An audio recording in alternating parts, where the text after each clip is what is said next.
So welcome. My name is Chris Ajamian. I am the CEO and founder of Kate's Tutoring and Educational Services, and I am your host for today. I hope that you and your loved ones are all healthy and well during this time. So today's topic, PSAT.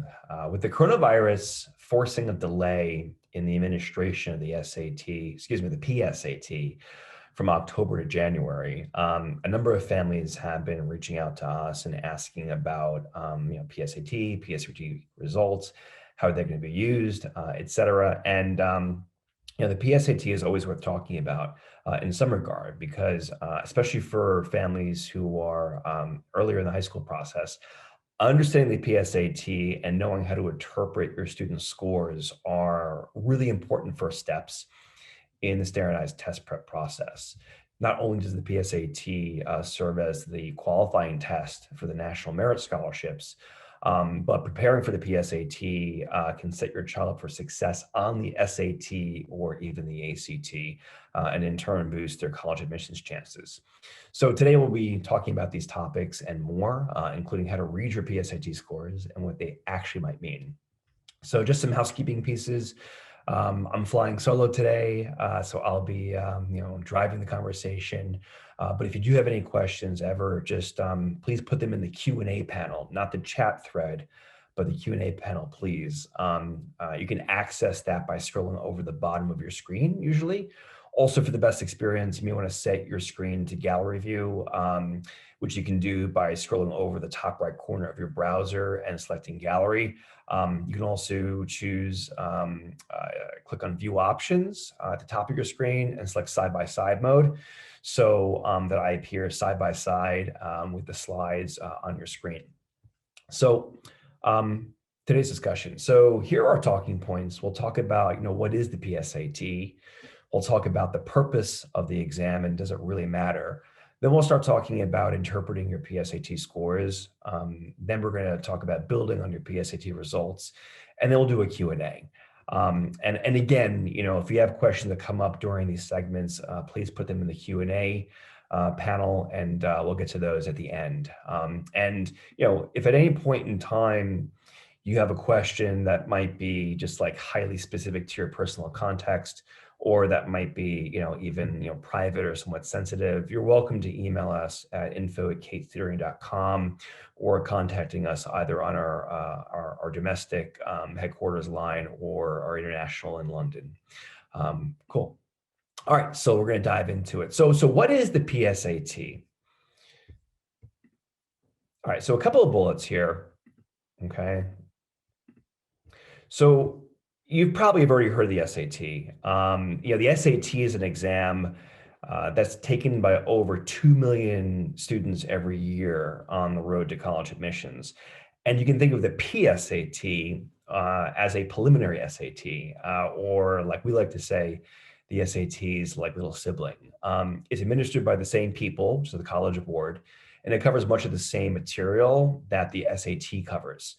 Students normally take the PSAT before the SAT, and often as a means of practicing for the real exam, i.e. the SAT, as well as to qualify for the National Merit Scholarships.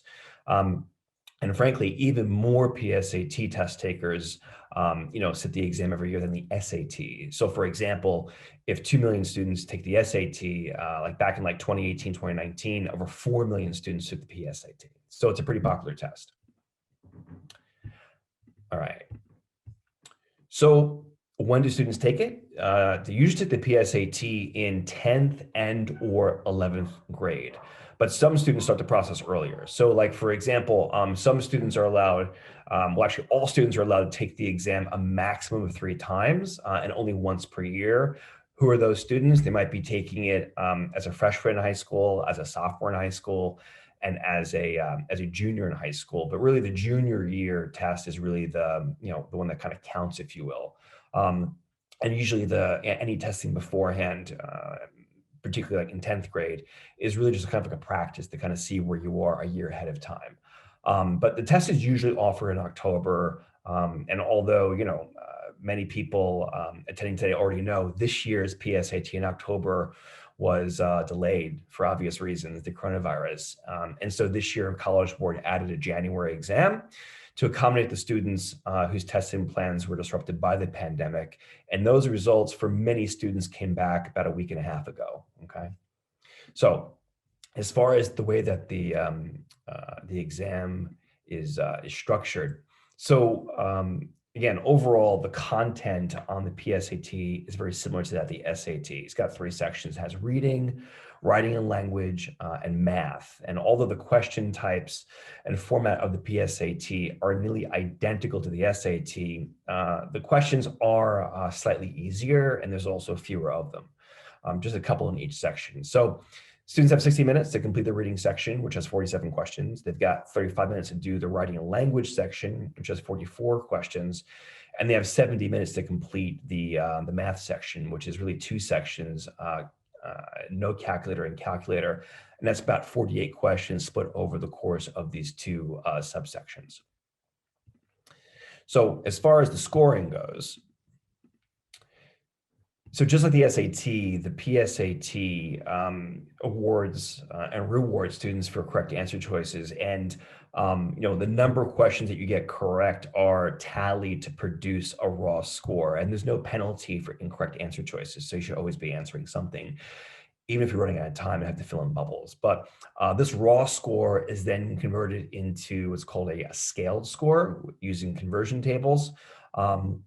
Those conversion tables change a little bit with every test to account for variations in test difficulty. But overall, the PSAT scale scores range from a 320 to a 1520 in 10-point increments. So, this composite score, as we call it, is the sum of your math and your writing and language section scores, and each of those are scaled from a 160 to a 760.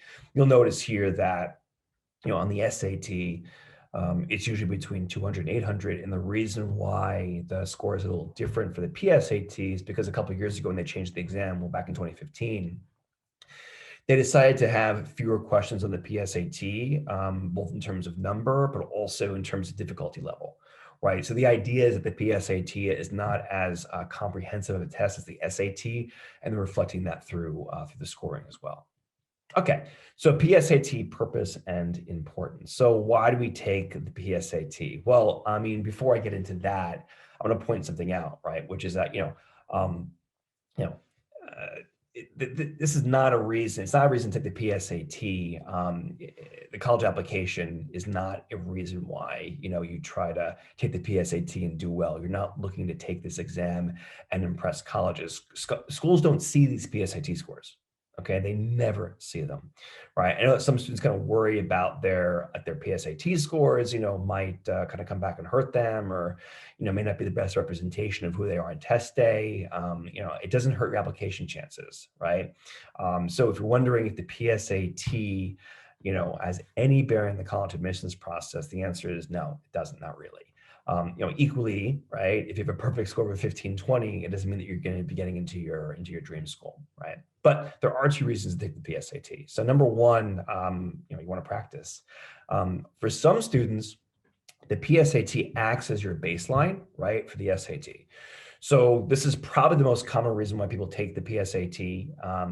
It's very similar to the SAT in terms of content, format, style, right? And it's a really good way to kind of kickstart your preparation. It gives a great snapshot of what the experience of taking the test is like, allows you to kind of highlight your strengths and your weaknesses, and it provides some data, right, to focus your future preparation. Also, if you're looking to secure a national merit scholarship, you have to take this exam, right? Because it is the qualifying test for the National Merit Scholarship. So students who are U.S. citizens, even if they're living overseas, they can take the PSAT and use those scores to qualify for a National Merit Scholarship. This is sometimes why you see the PSAT referred to also as the NMSQT. NMSQT stands for National Merit Scholarship Qualifying Test, okay? All right, and we're gonna look into the National Merit Program in more detail here. So what is the National Merit Scholarship? So The program started in 1955, and it's an academic scholarship competition. Every year, the program recognizes some of the most gifted students academically across the United States, as well as in U.S. territories. The highest achieving students are designated as like National Merit Scholars, and they can access scholarship awards of about $2,500 towards their freshman year in college. Beyond the financial incentives, being named a National Merit Scholar is pretty prestigious because not many people get it. And it's an accolade that can really boost your college, admissions profile, right? It's not the reason why a school might take you, but it might enhance it. And even being named a semifinalist or a finalist can be quite valuable. Okay, but there's other scholarships available too through the program. There's something called a college-sponsored merit scholarship program. These are 4-year renewable awards, and they range, I think, from about 500 to 2,000 per year if the winner attends the college sponsoring the award. There's also corporate-sponsored merit scholarships. These are 4-year renewable awards ranging from 500 to 10,000 per year, or there's also an option for single payment awards ranging from $2,500 to $5,000. So what do you need to qualify? Well, here are the pieces. So, the first step towards qualifying for the National Merit Scholarship is an excellent PSAT score. Although this year, well, first of all, that's sort of like the common entrance and common pathway to the National Merit Scholarship. There's also something called alternate entry, which is a program for people who can take the PSAT. There's information on the National Merit Scholarship website on that particular pathway, and you have to probably assume that more students this year will take that path than usual, but typically an excellent PSAT score will get you there. The PSAT score, there's a cutoff for it depending what state you're in. It varies year by year and state by state, but generally you need to be in the top 1% of students in the state to qualify as a semifinalist. For example, in New York in 2020, the cutoff was around a 220 or 221. And if you're in that New York City, New Jersey area, being in the 220s is probably where you need to be a finalist. And then after being named a semifinalist, there's an additional application process that takes into account your GPA, your extracurricular and other factors, just as if you're applying to a college, okay? So as far as how valuable this, this is, it really depends. Number one, at the more prestigious schools, being a National Merit Scholar or a finalist isn't really going to make that much of a difference because they're getting a lot of those students to begin with. So it's not going to necessarily be a game changer for you. But there are some schools out there that really do value national merit. So a way to figure out which schools these are is to kind of go to these school websites and see which colleges, which admissions offices are actually publishing the list of stats of the number of National Merit Scholars and finalists in the entering freshman class. So if the college lists this figure, it's probably a school that values it. And in those contexts, in those situations, they might actually bring greater weight to your application than some other schools that wouldn't. So why does this matter? Well, a few reasons, right? So, if you aren't shooting for national merit, then, okay, it's not going to make or break your chances for admission to these top schools. But that being said, again, it is a tool, if used wisely, that can help set you up for success on the SAT or even the ACT. And again, in turn, the wider college admissions process. So if your student is hoping to secure a National Merit Scholarship, or simply win the accolade of being a commended scholar, a semifinalist, a finalist, and of course, the PSAT scores take on more importance. However, you want to remember that there are other sources of scholarships and financial aid, as well as equally other impressive ways to distinguish yourself in the college admissions process. And so you should be kind of casting a wide net. All right. So should you take the PSAT? Should you take it twice? Well, again, mostly, right, it's all about, are you aiming for national merit or not, right? And it's only the junior year scores that really are used to qualify you for the program. So taking your freshman or sophomore year, if you take it then, it's really about getting practice. And then, like I was saying earlier, there aren't really a lot of chances to take a high stakes exam in a simulated testing environment, right? And this is really, the opportunity to do it. And so in that respect, it provides a very authentic and frankly, fairly inexpensive way to get that experience, usually because schools are paying for these exams, at least paying for you to take them. All right, so interpreting your PSAT scores, all right? So what I'm gonna do now is I'm gonna run through a report. I'm gonna switch the screen share, and I'm gonna explain, just what some of the numbers mean, some things to take note of, and then we'll come back and do some more slide work here. So here's an example of a summary report, okay? It's usually 4 pages. You can access this on your College Board, account. And, you can go to psat.org, /my score to get it. And what we're looking at here is this is just like the model that they give us, it's like the model report for a student named Ema B. student out of JFK High School, and she's an 11th grader. So you have this cover page, right? And then, here's Ema's score. So her total score was a 960. And again, here, I'll zoom in a little bit. You'll see again, it's at from a 320 to a 1520.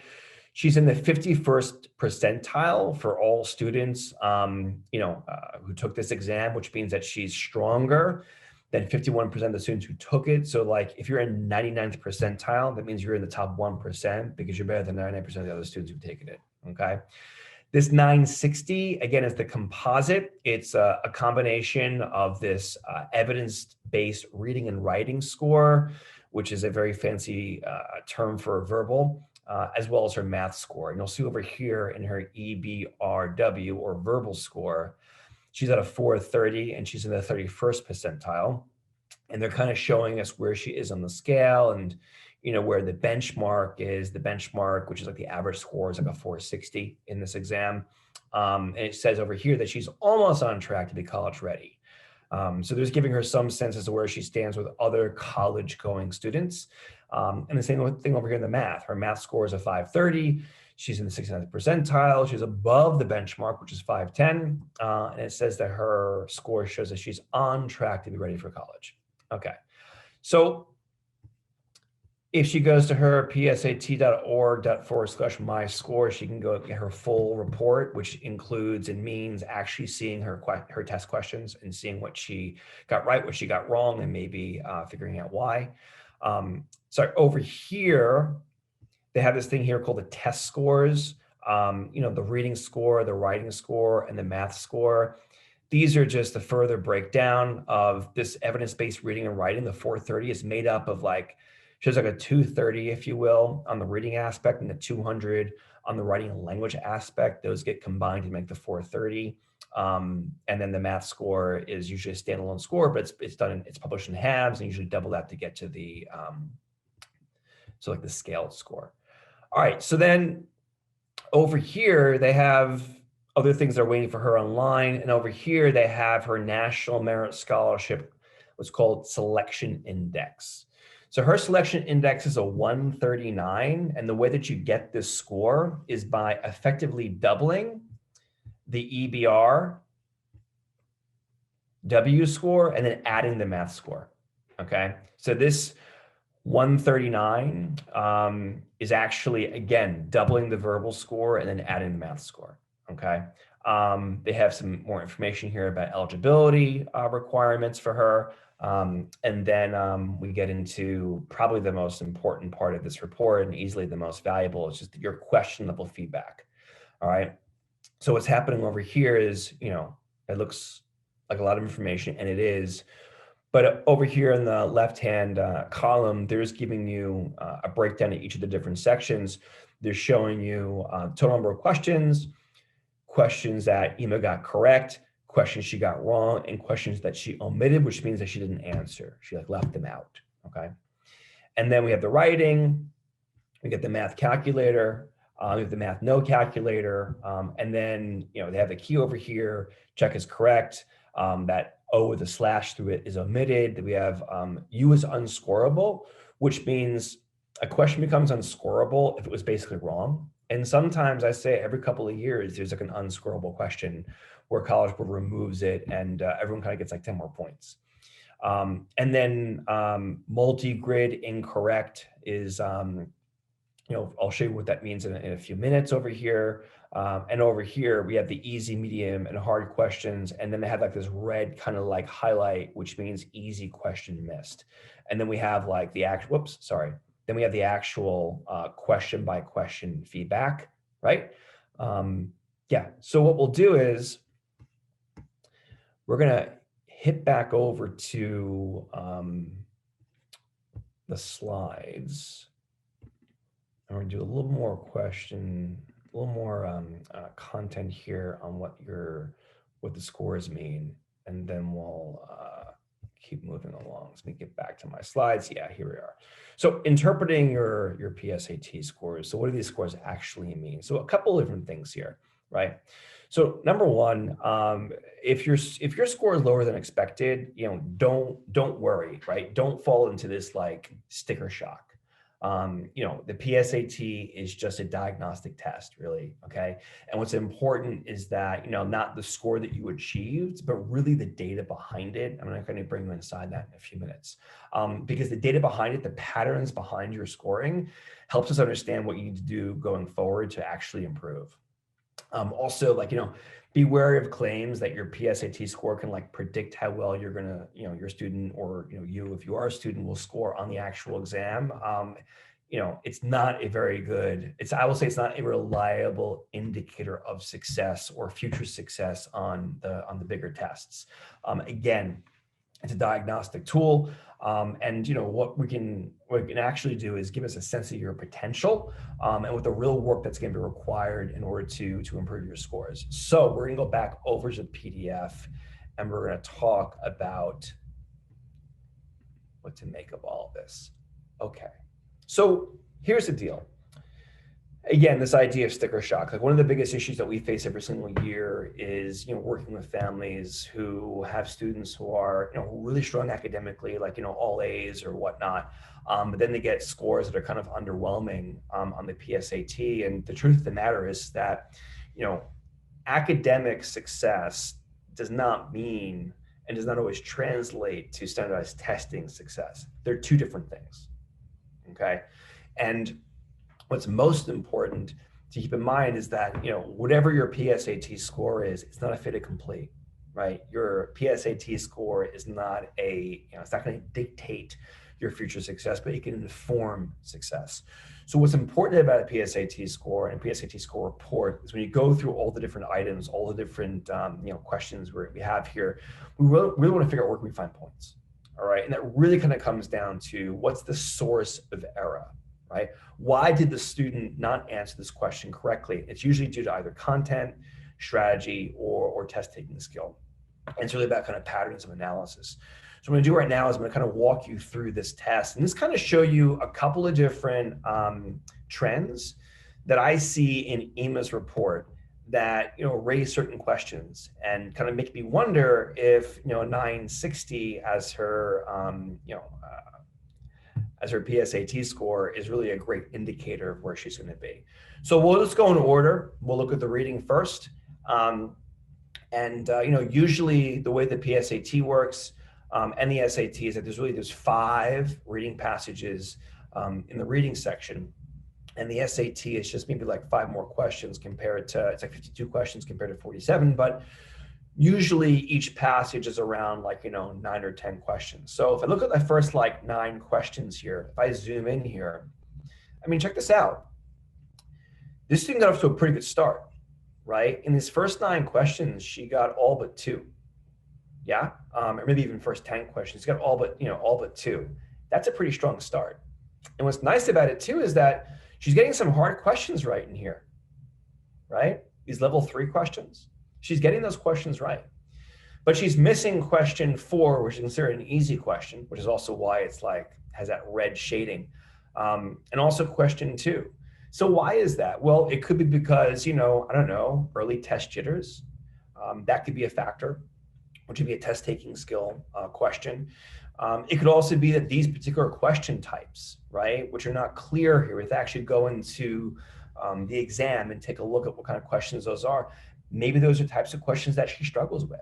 And even though, like, the College Board thinks that number 4 is an easy question, maybe for Emma and her skill set and her education, experience to date, that's actually a harder question for her, right?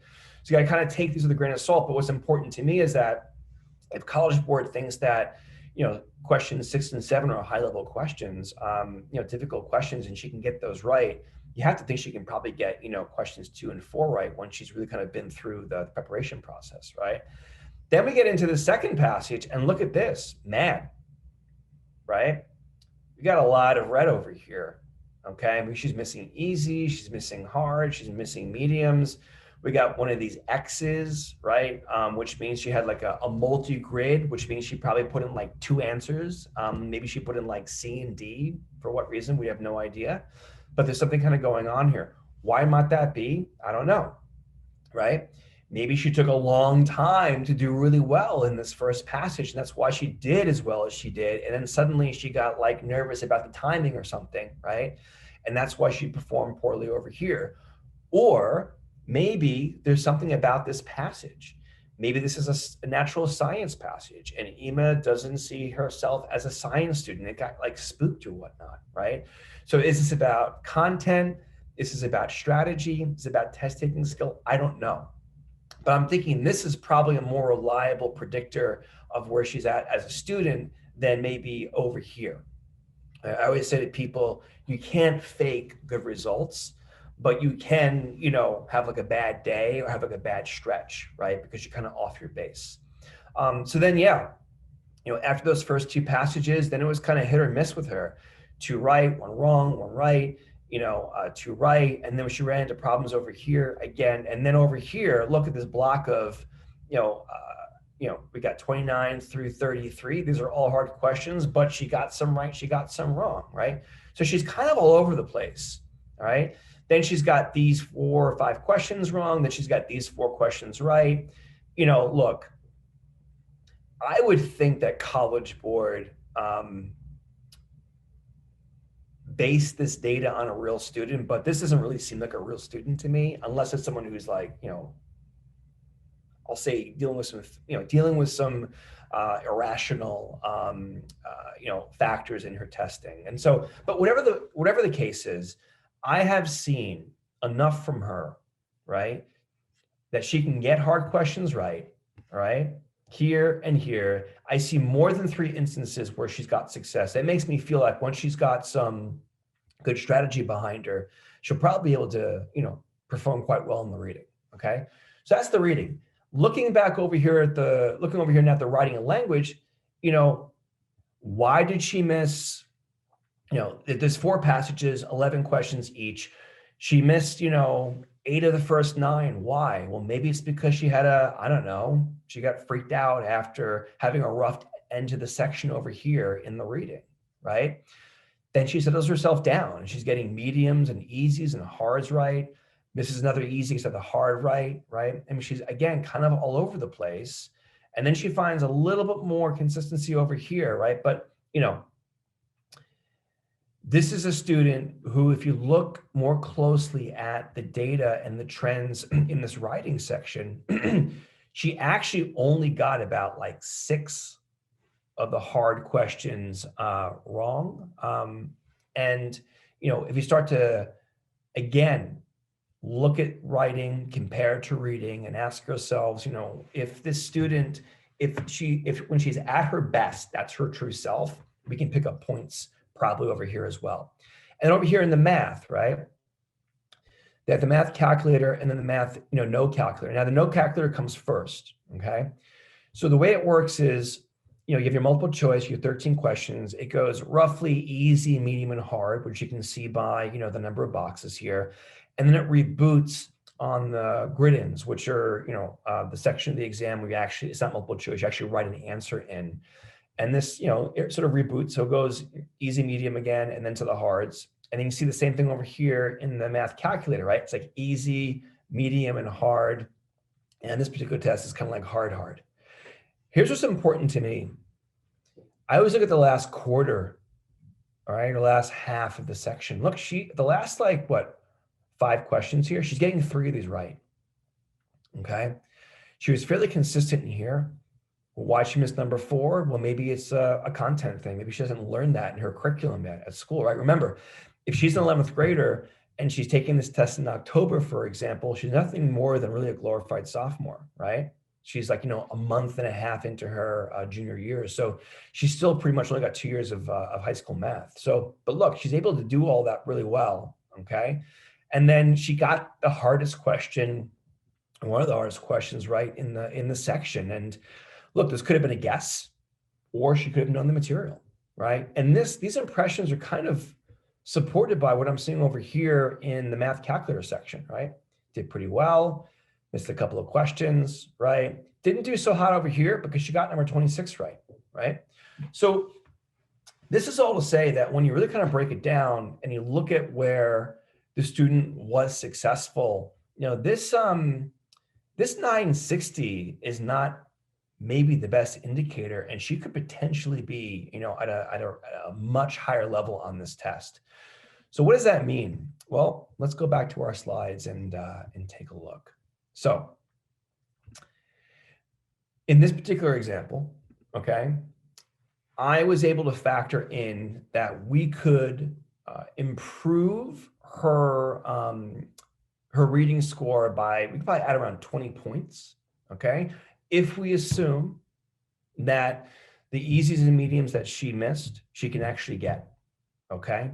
If we do the same thing with the writing, okay, I'm gonna be adding about 18 points, raw score points to her,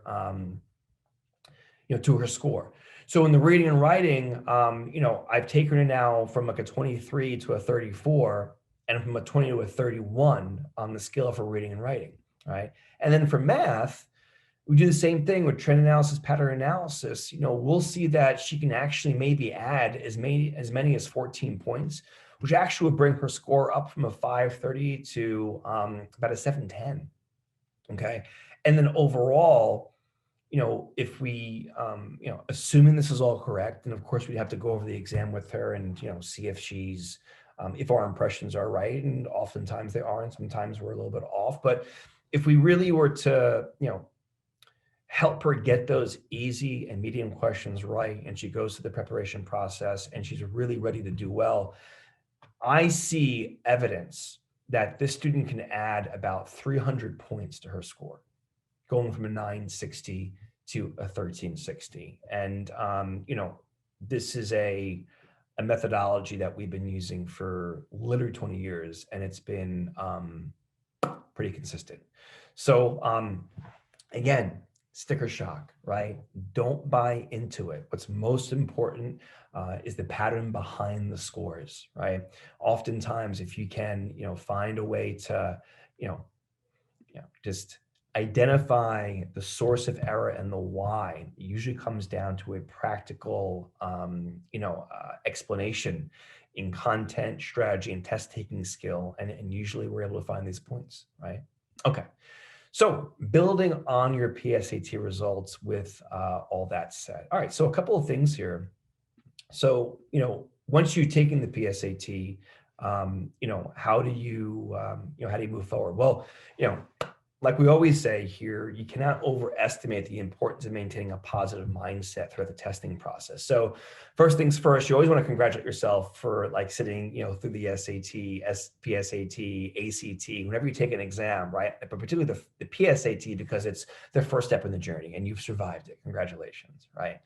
So if you got your results last week, you made it through the first sort of hurdle of the process, and you've survived, you're alive, congratulations. But, whether you realize it or not, you've learned a ton, not just about the test, but also about yourself. And I often say to students, it's really a great marker research opportunity, right? And you're in a much better position now to improve your SAT and ACT scores. So I'd say this, as far as next steps, concrete. Identify the content areas that need extra work, right? Did you find a particular section more challenging than the others, like the reading versus the math, or the writing versus the math, or the math versus everything else? In reviewing your report, did you see that? Did you notice that you missed certain questions frequently that dealt with a particular topic, note those down, right? Anytime you can, plug holes, it's great. And usually plugging content knowledge holes is usually the first step in the process, right? Also, when you reflect on the experience, did you prep for the exam? If so, how did you prep and for how long, right?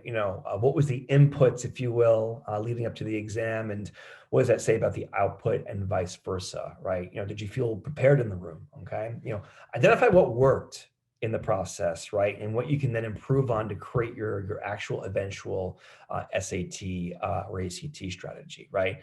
And also, timing wise, were you staying focused through the exam? Okay. This is also a critical component to the testing, experience. Were you able to self-manage, right? Were you able to kind of keep your eyes on the paper? Were you able to keep your head in the game, right? These are important questions, and did you control your emotions? Did you stay, disciplined, right? Do you think did you think testing anxiety may have impacted your performance, right? Were you able to manage those emotions alongside everybody else in the room, right? Sometimes speaking with somebody, whether it's your parent or a teacher, maybe it's your school counselor or one of your tutors, about these types of experiences can help you reframe the emotional experience of testing, and that can make a big difference in the process. And again, we said it before in previous webinars, we think one of the best ways to prepare for these exams is taking, as many mock tests as possible. And I don't mean in your room. I mean, assuming COVID protocols are being observed or the pandemic's been wrapped up, taking, real exams alongside other students, right, in a testing space to help make the testing experience, second nature and reduce test day jitters. It's no different than learning how to ride a bike or learning how to swim.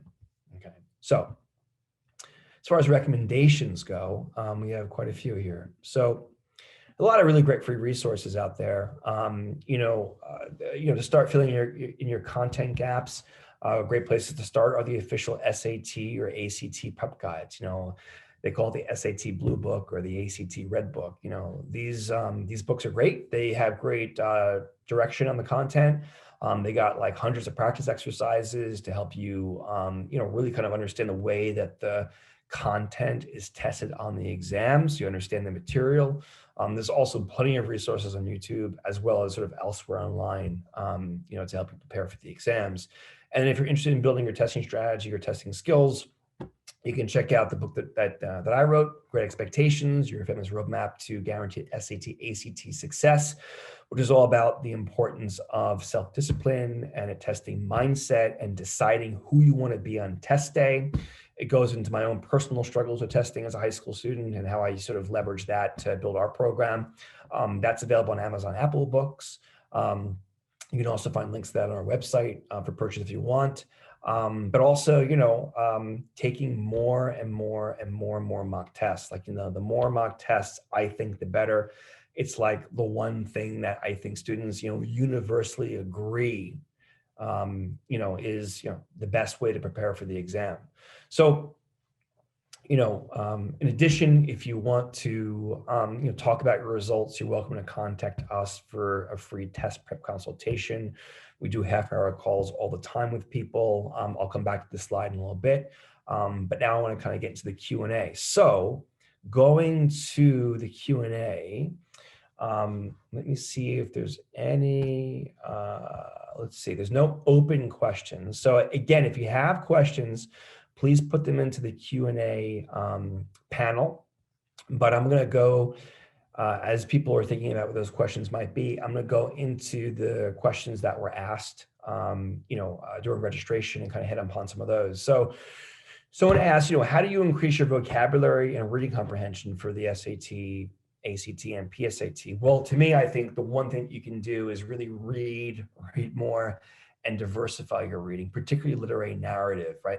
I think the hardest questions that people face on the SAT, ACT, and PSAT reading are inferential reasoning questions, and reading, content that is sort of like heavy in metaphor and heavy in subtext can help. Also, someone asked the question, like, what's the most beneficial way to do additional test prep? 1 hour privates for 10 weeks, 15 minutes on Khan Academy, 5 days a week for 10 days, et cetera, whatever. And I think that, Couple things. Number one, I think it's a matter of mastering the content first, right? A lot of students can do that through self-study. All right, master the content first, and particularly that means math and English grammar rules. Okay, once you have those down, that's about strategy. Okay, and I think that there's a lot of resources out there for strategy, but then it's really about test taking skill. And I think that the best way to do additional test preparation is, again, doing as many mock tests as possible, even if it's in like your dining room with a parent, a timing a student and calling times up, calling 5-minute breaks, calling end of test. I mean, that really goes a long way. My issue with the Khan Academy website, it's a great website. They offer a lot of really great resources there, but people don't realize that the Khan Academy exercises are not actually SAT questions, right? The College Board test that you can take off Khan Academy, yes, they are, but Khan Academy is good for skill building. It's not a great resource for the actual challenge of the test. So I'd say, learn the content, right? Find your resources, whether it's on YouTube or working with a tutor, on how to really approach the test strategically, and as many mock tests as possible. That should do it. Question here came in about IEPs. How can kids with IEPs who aren't doing maybe advanced math master the SAT, PSAT, or ACT math? Well, first of all, make sure you secure your accommodations. Remember, the SAT and the ACT have different processes for accommodations, right? So you have to kind of go through those channels. Your school should be able to help you out with that. And with the math, it's, all the content's learnable regardless of what your math sort of skills or confidence is. It's really about understanding how to apply that knowledge in novel contexts. So what does that mean? It means learning the material and then probably testing your ability to apply your knowledge using different testing resources. So what does that look like? Choose a College Board book, right? Use that to learn the content, maybe supplement that with Khan Academy or with a tutor. Then do like the Kaplan books, the Princeton Review books, X, Y, Z. Look at other test providers and how they test those concepts. Because in doing that, you'll gain a little bit more confidence when it comes to the unknown on the exam. And no matter who you are, even if it was me taking the exam, you're going to see something on the day of the test that's new, that you haven't seen before. And what separates good testers from great testers are the ones who understand how to navigate the unknown, right? And if you can navigate the unknown with confidence on test day, you're gold. Okay. All right. So again, people are asking in the chat thread, when do you, first take the PSAT? Again, usually I say most people for the first time, earliest is probably sophomore year, but everyone takes it junior year, right? This year it was in January for many people because the pandemic canceled the exam.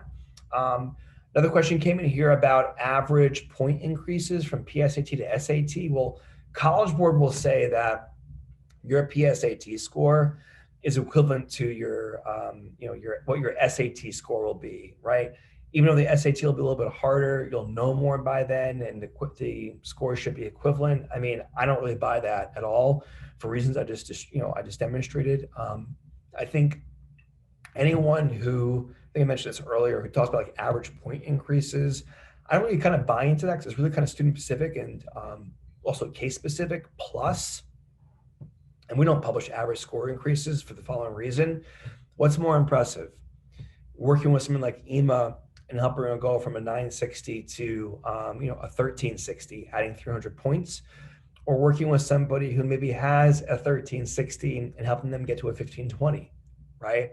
It's only 190 points. It's only 60 point increase, right? But what's more impressive? They're both equally impressive, right? So it's not about the average increase. It's about making sure that you understand, what you need to do to maximize your potential on test day. That means different things for different people. So there's a lot of variables there. Some people asked over here, when's the best time to start prepping for the exam?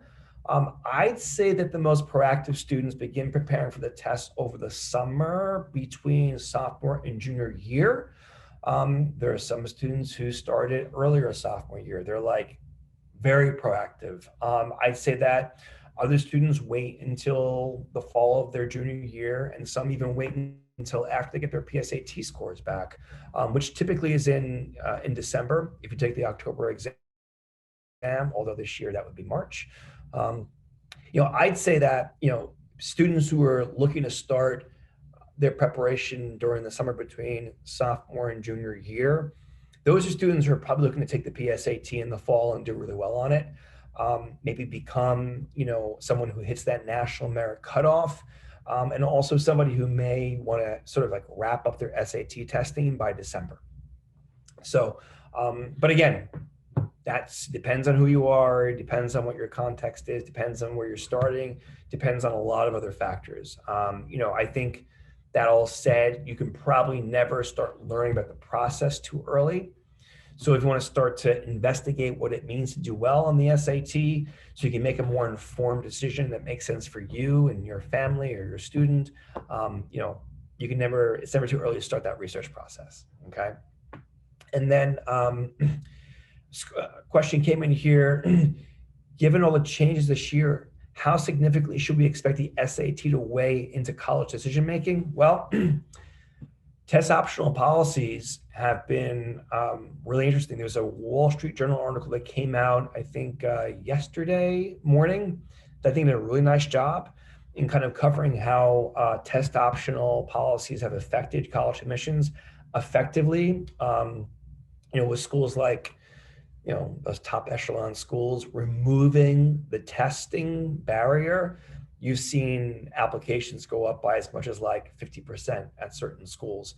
I know during early action, Harvard was up 57%. I know overall this year, I think they're up 42%. That's, similar to other schools. And so, how does that factor in? Well, more schools are admitting, including the Harvards of the world, are admitting students without test scores. For example, at UPenn, I think 76% of the students who were admitted were ones who submitted test scores, but 24% weren't. So what does that mean? It means that, they have a much more diverse student body, applicant pool, and they're really looking, at the full spectrum of achievements and profile characteristics for students, and they're not holding test scores necessarily, against you if you don't have them, because they're admitting like 24% of their class during early, but 76% of those who were admitted still had test scores. So what does that mean? It means if you have the choice to submit a great test score or not, use the test score. It will help you, right? Also, note too that, if you are applying to schools during a test optional period, and I do think that schools are still going to keep test optional policies open for this upcoming year, maybe even the year after, if not even ongoing, you pick and choose whether you send your scores to schools or not. I have a student right now who got a good score in the ACT, not an amazing score, a good score in the ACT, and used that at University of Vermont and got a $60,000 scholarship to UVM. However, for her first choice school, she was looking at a small liberal arts college, and her ACT score was not really in line with her normal sort of acceptance band, and so she did not actually submit the score there. So again, you can sort of be strategic with your scores, and you don't have to make a decision that a broad decision for all schools. You can be selective and strategic. And then, those were pretty much the questions that kind of came in through the registration. I don't see any more questions in the chat, so I'll come back to this slide. So again, if you want to have a free consultation, please let us know. We can answer any and all questions about your PSAT report. We can even do an analysis and let your son or daughter know, just where they might be on the SAT, just doing some nice trend analysis. So give us a buzz at 212-359-4208, or you can also book a session online with us at katestutoring.setmore.com. Also, this information will be in the follow-up email that we send to all registrants. And just want to say thank you for attending. Again, I'm Chris Ajamian from Cates, and you can get in touch with us however you wish, email, phone, or booking an appointment. Otherwise, thank you very much for your time. We look forward to answering any further questions you may have via email or via phone. And stay safe, be well, and we'll see you soon. All right, take care. Bye.